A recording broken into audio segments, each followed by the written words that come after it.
அவசரமா ஆரம்பிச்சிருக்கீங்க, என்ன கேஸ்? அது வேற ஒண்ணும் இல்லைங்கய்யா.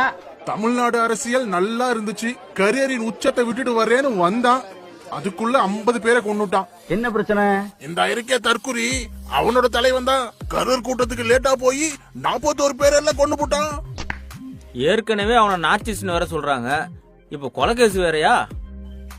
ஏப்பா தம்பி, கூட்டத்துக்கு எதுக்கு லேட்டா போனாரு? கதறு கதறு. 27ஆம் தேதி ஷெட்யூல் பண்ணது திருவள்ளூர், எதுக்காக கரூர்ல போய் கூட்டம் போட்டீங்க? ஊப்பிங்க தான் எல்லாத்துக்கும் காரணம் ப்ரோ.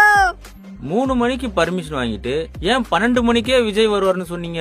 200 ரூபாய் கிரெடிட்டட் சக்சஸ்ஃபுல். நான் கேக்குறேன். அவன் தலைவன் மாதிரியே இவனும் தற்குறி, சினிமா டயலாக் மாதிரி பேசுங்க, அப்பதான் கேட்பான். கொத்தடிமை கொத்தடிமை. 10,000 பேர் தான் வருவாங்கன்னு ஏன்டா சொன்னீங்க? அண்ணனை பார்த்து பயமாடா? பாதிக்கப்பட்டவங்களை ஏன்டா இன்னும் போய் பார்க்கல? ஜட்ஜி நீயும் ஊப்பி தானே? டிஎம்கே தான் இத பண்ணாங்கன்னு ஏதாவது ஆதாரம் வச்சிருக்கியா? டிவிக்கே டிவிக்கே. உட்கார்ந்து பேசலாம் ஐயா, உட்கார்ந்து பஞ்சாயத்து. இந்த மாதிரி தற்குறி அணிலுக்கு எல்லாம் கேஸ் எடுக்காதீங்க, மனுஷன் அவன். கரியரின் உச்சத்தை விட்டுட்டு வந்திருக்காரு எங்க அண்ணன். கோபப்படாதீங்க விஜய், பொறுமையா இருங்க விஜய். இதுக்கு போங்க விஜய். ஐயா நீங்களே விஜய். ஐயா விஜய் விஜய். ஐயா தலையே குழம்பிட்டாரு. ஏண்டா தற்குறி, அரசியல் தெரியலன்னா மூடிட்டு இருக்க வேண்டியதானே, பண்றதையும் பண்ணிட்டு தேவையில்லாம பழி போடுற. What uncle, it's very wrong uncle. ஒண்ணுத்துக்காச்சும் பதில் சொல்லு. கதறு கதறு. கேட்ட கேள்விக்கு பதில் இருக்கா? தற்குறி தற்குறி தற்குறி தற்குறி தற்குறி. அப்பாடா, தளபதியை காப்பாத்தியாச்சு.